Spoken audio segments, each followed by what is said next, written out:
The golden afternoon sun poured through the towering windows of Westfield Academy's grand auditorium, bathing the polished wooden stage in a warm, honeyed glow. Rows of 5-year-olds sat in perfect order, their pastel dresses and crisp uniforms a vibrant tapestry of childhood innocence. The air buzzed with anticipation for the end-of-year presentation, a celebration of tiny triumphs and budding talents. At the heart of the front row sat Sophia Wellington, a delicate girl with platinum blonde hair woven into an elegant braid. Her navy skirt and pristine white blouse were immaculate, her small hands folded neatly in her lap. Yet her wide, soulful eyes carried a weight of sorrow far too heavy for her tender years. Grace Matthews, a 28-year-old kindergarten teacher with 6 years of experience, stood poised at the stage's edge, smoothing the folds of her light blue dress. Her heart beat with purpose, but also with a quiet ache. Among all the bright, chattering children she taught, Sophia was a puzzle she hadn't yet solved.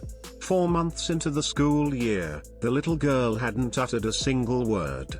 Grace had tried every gentle tactic, soft questions, playful prompts, patient silences, but Sophia remained locked in her quiet world, her expressions and gestures the only clues to her brilliant mind.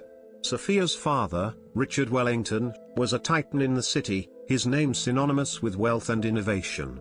Wellington Industries' sleek skyscrapers pierced the skyline, and business magazines hailed him as a visionary, a man who turned bold ideas into empires. But no amount of money could mend the wound at the heart of his family. 8 months ago, Sophia's mother had been taken in a tragic car accident. Since that day, Sophia's voice had vanished, replaced by a silence that spoke of grief too vast for her small frame to carry. She excelled in her schoolwork, her intelligence shining through her written answers and careful drawings, but her lips stayed sealed, her emotions guarded behind those mournful eyes. In the auditorium's front row, Richard sat, his tailored suit and commanding presence marking him as a man used to conquering challenges. Yet as he watched his daughter on stage, still as a statue, a flicker of vulnerability softened his sharp edges. Grace had met with him often, discussing Sophia's silence, brainstorming ways to reach her. He'd spared no expense, hiring top child psychologists, but their polished strategies had failed. Sophia communicated through nods, shakes of her head, and the occasional scribbled note, her world sealed off from the spoken word. Grace stepped to the podium, her voice warm and inviting as she addressed the sea of parents and families. Thank you for joining us today as our kindergarteners share the wonders they've discovered this year. The presentation burst into life, children reciting poems with earnest stumbles, singing off-key but with infectious joy, and proudly showing off fizzing science experiments. Grace's eyes kept drifting to Sophia, searching for a spark, a sign of connection. But the little girl remained distant, her gaze fixed somewhere beyond the room.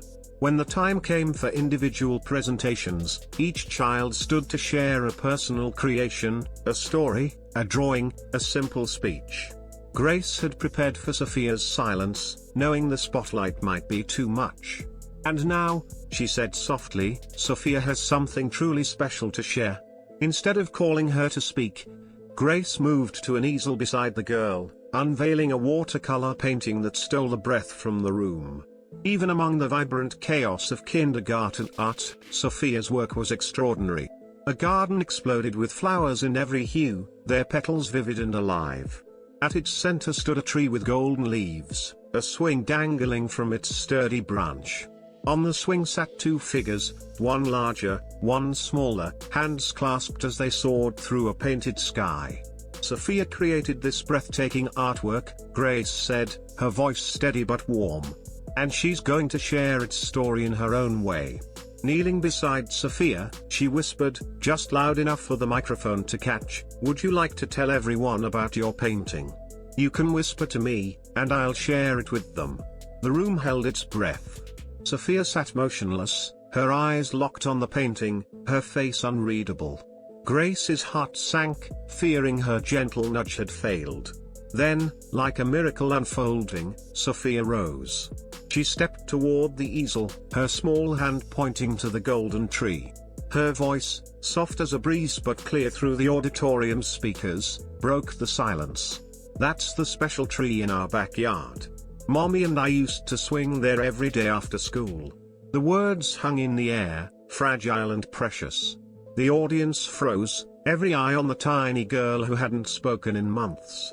Even the youngest children sensed the weight of the moment. Sophia's finger moved to the larger figure on the swing. "That's my mommy. She's in heaven now. But when I close my eyes and think really hard, I can still feel her pushing me." Grace felt tears prick her eyes, her throat tightening as she witnessed this breakthrough.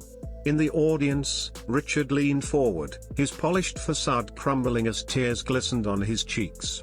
It was the first time he'd heard his daughter's voice in 8 months. "And this," Sophia continued, pointing to the smaller figure, "is me. I'm still on the swing because even though mommy can't push me anymore, I can feel her love keeping me safe." She turned to face the crowd, her voice growing steadier, braver. "My teacher, Miss Grace, says love doesn't go away when people go to heaven.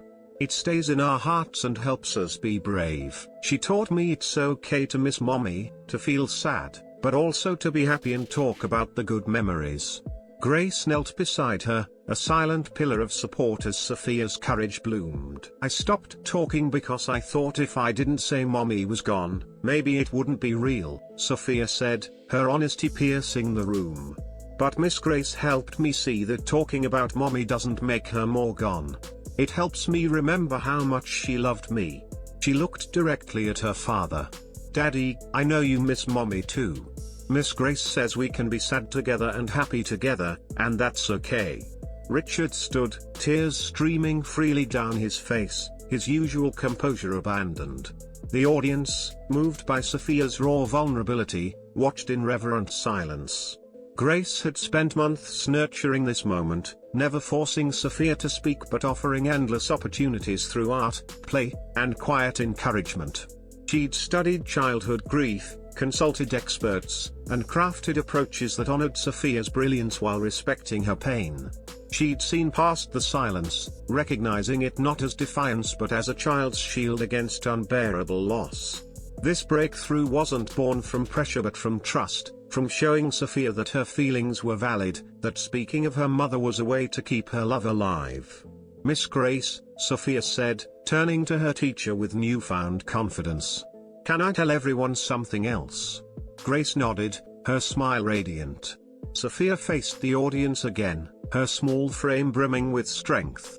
"If any of you are sad about something, talk to Miss Grace. She's the best listener in the whole world. She knows how to make your heart feel better. She doesn't try to make the sad go away, because that's not how feelings work. She helps you see you can be sad and brave at the same time." The auditorium erupted in applause, not the polite kind, but a thunderous, heartfelt roar that celebrated a child's courage and a teacher's quiet heroism. Grace placed a gentle hand on Sophia's shoulder. "Sophia, I'm so proud of you for sharing your beautiful painting and your powerful feelings. You've taught us all about courage and love." After the presentation, Richard approached Grace, his eyes still wet with emotion. "Miss Matthews, I don't know how to thank you. Every expert said this could take years, but you unlocked something in Sophia I thought we'd lost forever." Grace smiled softly. "Mr. Wellington, Sophia did the hard work. I just gave her a safe space to feel at her own pace. Sometimes, children need permission to grieve before they can find joy again." Richard shook his head in awe. "This goes beyond teaching. You've given me my daughter back and equipped her with emotional strength for life." He paused, glancing at Sophia, now laughing with her classmates about her painting. "Grace, I have to ask, would you consider becoming her private tutor? I can offer a salary to focus on educational innovation, with resources to help other children like her." Grace's heart swelled, but her gaze swept the auditorium, taking in the other children and families she loved. "Mr. Wellington, I'm honored, but Sophia needs her peers to grow. I'd love to work with you to create a school program to support children facing loss or trauma." Richard's eyes lit up, his business mind already envisioning the impact. "Grace, that's brilliant. We could build something transformative, a model for schools everywhere. 6 months later, the Wellington Foundation for Children's Emotional Wellness launched programs in 12 schools across the district. Grace led the initiative while still teaching, and Sophia became its brightest ambassador. The girl who once hid in silence now spoke boldly, helping other children navigate their struggles. Her painting of the golden tree and swing hung in the foundation's office, a symbol that healing doesn't mean forgetting, it means carrying love forward through grief. Grace often thought back to that day in the auditorium, when a silent girl found her voice. It wasn't fancy therapies or cutting-edge methods that made the difference, but patient love, creative expression, and the belief that every child's emotional journey matters.